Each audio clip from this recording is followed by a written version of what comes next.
Do emerging technologies like Gen AI require companies to rethink how they source the technical talent needed to build with them?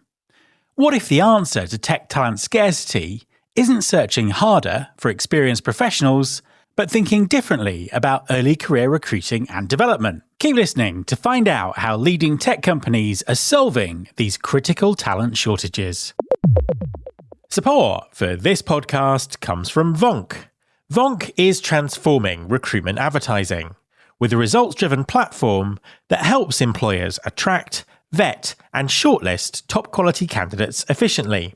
Trusted by global leaders like Danone, Bayer, Randstad, and PwC, Vonk combines AI-powered technology, deep ATS integrations, and recruitment expertise to streamline hiring workflows, enhance employer branding, and deliver measurable outcomes. With Vonk, you can streamline your recruitment process, improve ROI, and build diverse, high-performing teams. Hire smarter, faster.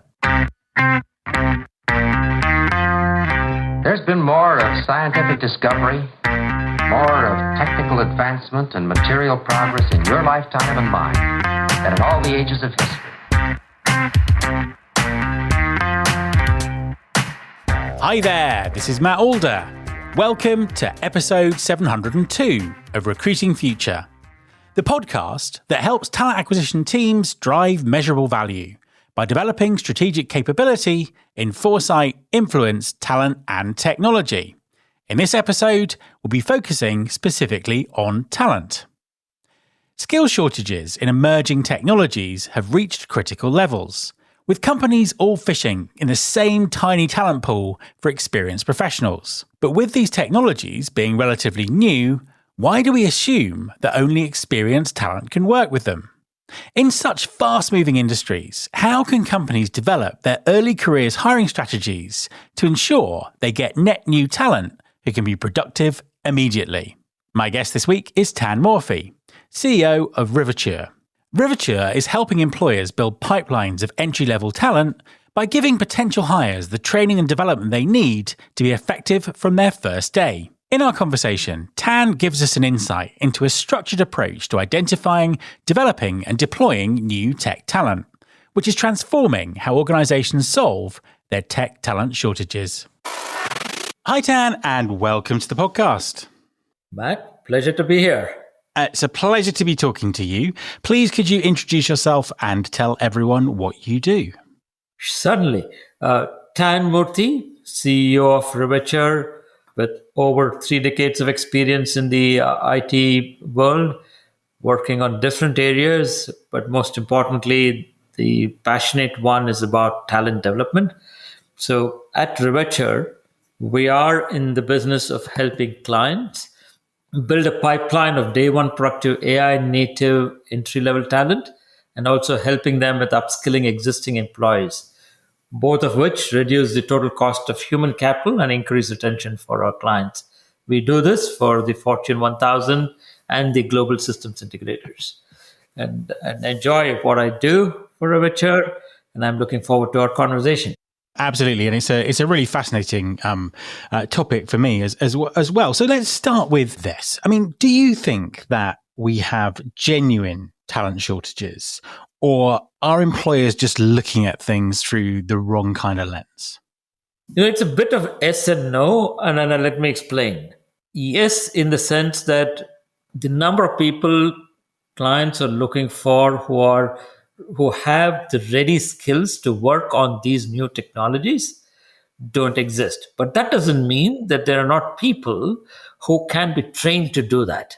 And that's what I mean by the yes and no. And part of the problem I think most companies face is continuously looking out for experienced talent while not paying so much attention to the possibility of creating net new talent. After all, the technology that they're looking to use is relatively new, 1, 2, 3, 4 years. So there are not enough people who have experience in those technologies. So the real choice is to upskill existing people and build a net new talent by looking out beyond the traditional pool of the experienced people. And that's what I mean by the yes and the no. That just makes perfect sense to me. Based on what you're seeing at the market at the moment, what are the most in-demand skills right now? And how are businesses sort of adapting to make sure they have those skills? I think the ABCDs of technology, the new technologies, continue to be AI, big data, cloud, and digital. And I think those really are the skills that are in high demand from a technology perspective. And equally important, I think there is a need for people who have good critical thinking, have the ability to build solutions using technologies that are out there, and also look at ethics, professional skills while providing solutions. So I think it's a combination of both of these that are required, and companies are looking at people who have similar experience in other fields and cross skilling them. Sometimes people are looking at individuals or employees within their organization that they can upskill. And increasingly, I'm seeing the trend for clients to look out and say, let's get these digital native talent and train them in these new technologies, because they also happen to represent the customers these enterprises serve. So it's good to have talent that can come in without a baggage and look at things afresh and start using these new technologies without the biases they would have had from having used old technologies. So companies are using a mixed approach. And I think so many employers are still kind of stuck in this search for the right talent, exceptional talent, talent that's up and running on day one, all those kind of things. And as you said at the beginning of the conversation, that kind of talent in these emerging skills doesn't exist. It certainly doesn't exist at the scale that's needed. So how should companies start to rethink that kind of mental process about what's the right talent? And, some of the companies that you were alluding to there who have done that, how do you go about that? What kind of mindset do you need to make this work? Mindset is the right thing, actually, that because there are a lot of reasons why people have not looked at early career talent sometimes is the mindset of having been used to this idea of getting people with experience. But given that technology that they want to build solutions with have not existed for that long, it is very, very important to look beyond these traditional pools. And therefore, the steps to follow, in my mind, have been first to understand the skills of people that exist in the company through a skills intelligence process. You could look at the digital footprint of your employees and build a skill taxonomy to understand what skills people have. Create a roadmap of the skills that you want your people to have based on, say, the technology landscape, the business need, and the ecosystem that you want to create in the organization. So once you've done both of those, understand the current situation, create a roadmap of where you want to go. I think the pathways are twofold, and they need to be in parallel. One, to upskill existing employees by looking at the adjacent skills to the skills that you need them to be upskilled in, and give them a flexible pathway to do that, not merely by giving them access to content, but by creating a structured, cohort-based learning program that can help them achieve those goals. And at the same time, look at the entry-level talent who may or may not have the degree that you're used to be hiring from, but look at skills as a critical determinant of the people that you want to bring. And skills being, do these people have the ability to learn and apply the learning to solve new problems? I think critical thinking and problem-solving skills are the ones to look out for in entry-level talent, and then create a custom program to help them get the skills for them to get up and running and productive on day one when they join the organization. So I think it's a mix of both that is required to get to the destination that clients are looking to have from a skill perspective. When you describe it, like that, it just seems like quite an obvious thing to do. But obviously, many employers aren't doing that. And what do you think the main barriers that are sort of stopping companies investing in reskilling and upskilling? What are they, and how can they sort of get over them? Yeah, I don't think that companies are not doing it, except I think they're not doing it in a structured way, in my view. For the longest time, upskilling has been looked at as a choice of online content to be provided to employees versus making it a structured program. Also, I don't think from an organization perspective, upskilling can be an individual sport. It is a team effort that needs to bring in different aspects of HR and the business together to decide these skills that are required. Also, I think the measures for upskilling have largely focused around saying, are people happy with the content that has been provided to them or the course completion rates versus looking at, has the upskilling yielded the business need, which is about making the right people available at the right place at the right time, which means looking at, do we have enough people that have moved internally to take up a new role? Have we reduced the total cost of human capital by reducing expensive external hires? So I think the metrics have not been in place in most organizations to look at making upskilling effective. So I think it's a bit of bringing together the organization. And today, with upskilling becoming a board priority and not an HR initiative alone, companies are getting there because the board and the CFO is asking the return on investment and asking the question, why don't we have the people that we need for the things that we need to do? Let's talk about net new talent. So talk us through, how do you select people? How do you train people? I mean, how is it possible to kind of train and deploy skilled talent at speed to solve these business problems? Yeah, so the approach that we have taken is first to identify the people who have the desire and the capability to learn new technologies.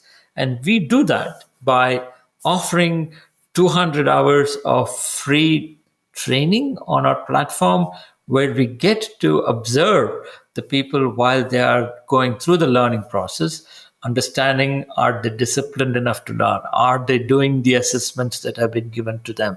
Are they demonstrating their learning? So that becomes the starting point of a talent pool that we dip into.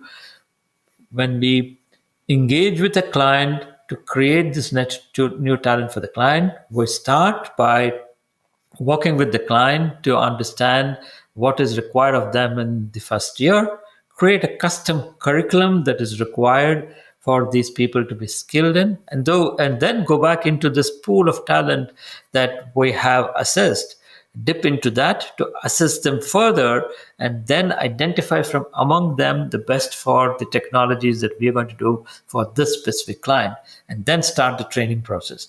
Once they train on the custom, during the training process on the custom curriculum is when we get to again assess them continuously to see if they are learning, if they've got the concepts, if they're able to apply the learning before we make them available for an interaction with the client.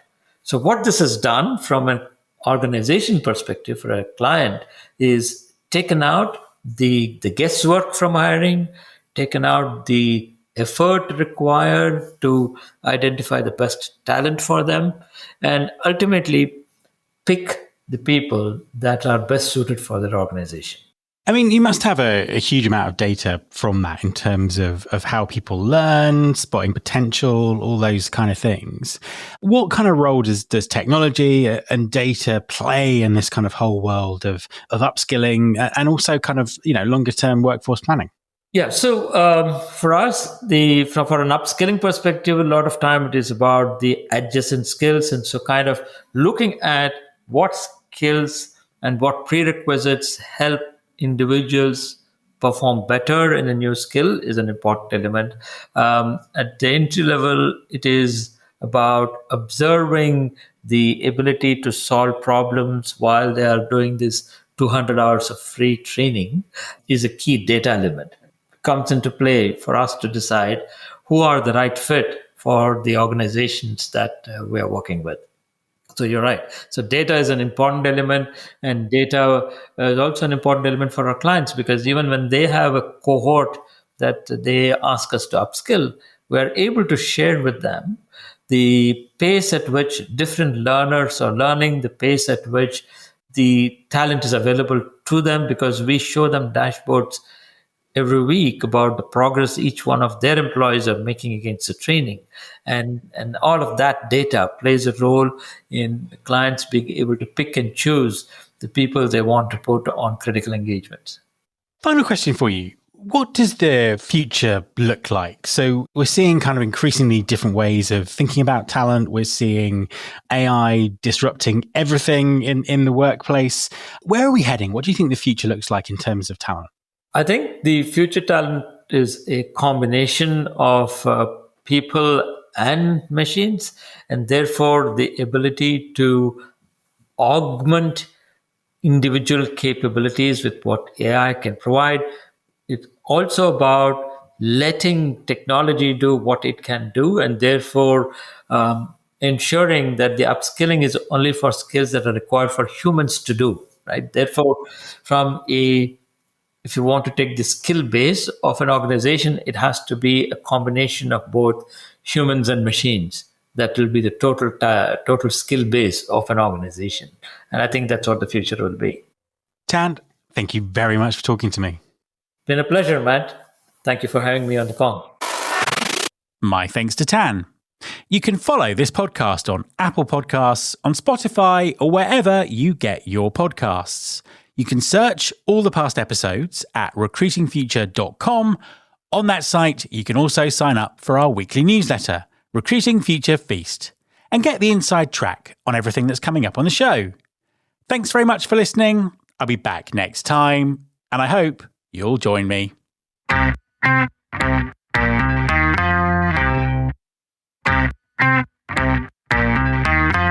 This is my show.